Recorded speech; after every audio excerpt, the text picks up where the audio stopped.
Hello, survivors. Today I wanted to talk about no contact.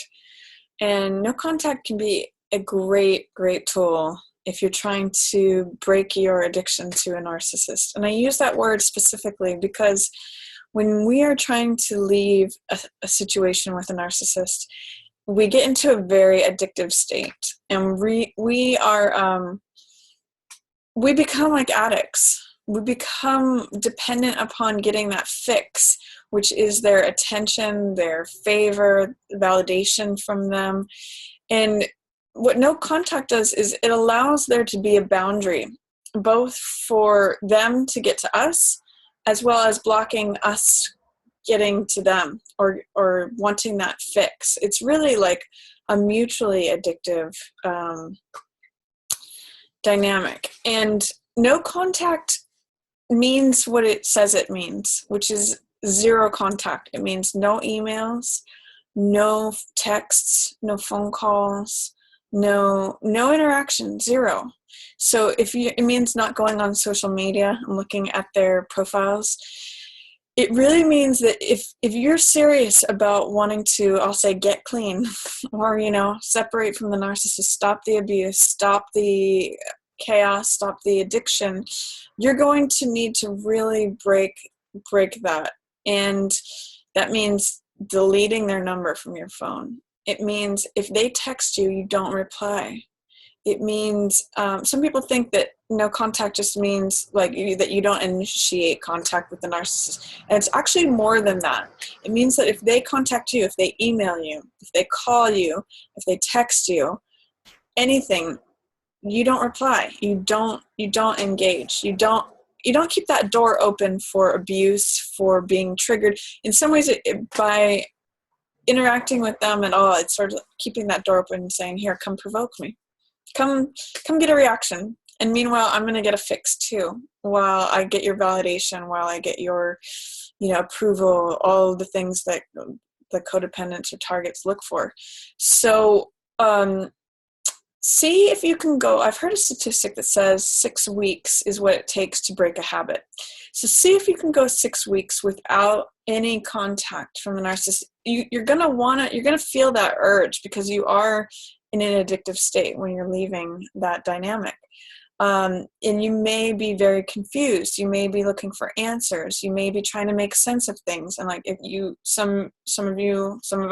all of us may have the tendency to say, okay, well, I'm going to go try to figure out what happened, figure out who they are, what they're doing, trying to get answers by trying to make sense of something.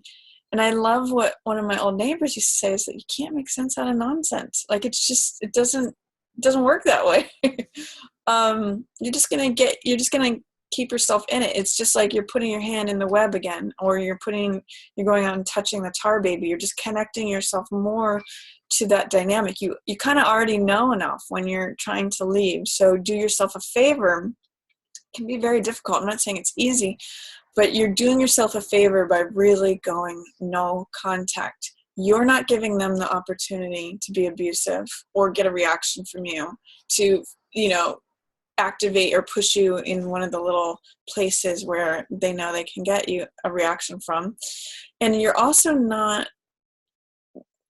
feeding sort of like you're jonesing for them. You're not feeding the fact that you need them and their approval and validation to be okay, because you're going to hit those moments where there is that craving, where you're going to want to reach out to them, where you're going to want to go on their social media. It's not serving you though.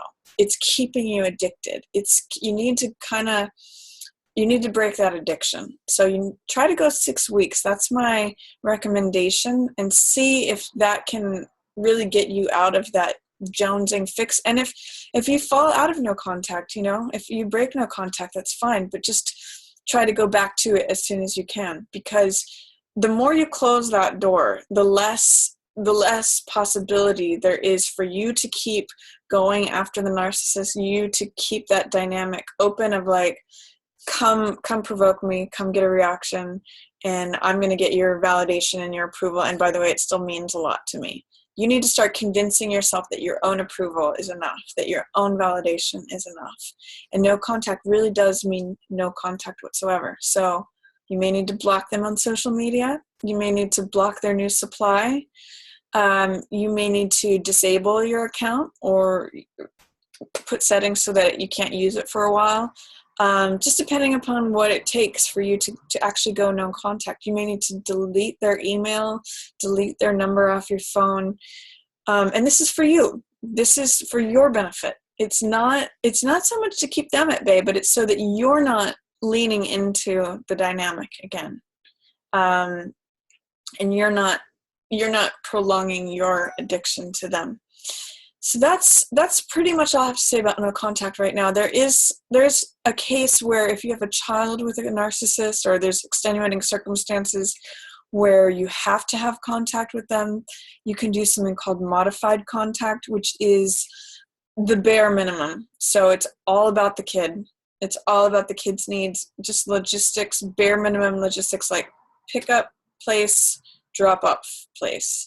Pick up time, drop off time, what the kid needs. It's not for them to give you any information about them. It's not for you to give any information about you. It's literally just the focus on that child, or whatever it is that you can't eliminate that dynamic. So modified contact, maybe I'll do a different video on that or point you to some other resources. But I wanted to talk about no contact and how beneficial and how important it is to break the cycle, break the junkie cycle, both from the narcissist side and from your side. That it's that unhealthy dynamic and that unhealthy bond that keeps us in a place of being abused or being in chaos. So step out of it, break it, go no contact. It's really going to help. And really, no contact, don't kid yourself. Don't think, oh, I can just go on their social media and it's going to be okay. And that's, you're still being an addict. Sorry. I'm just being honest.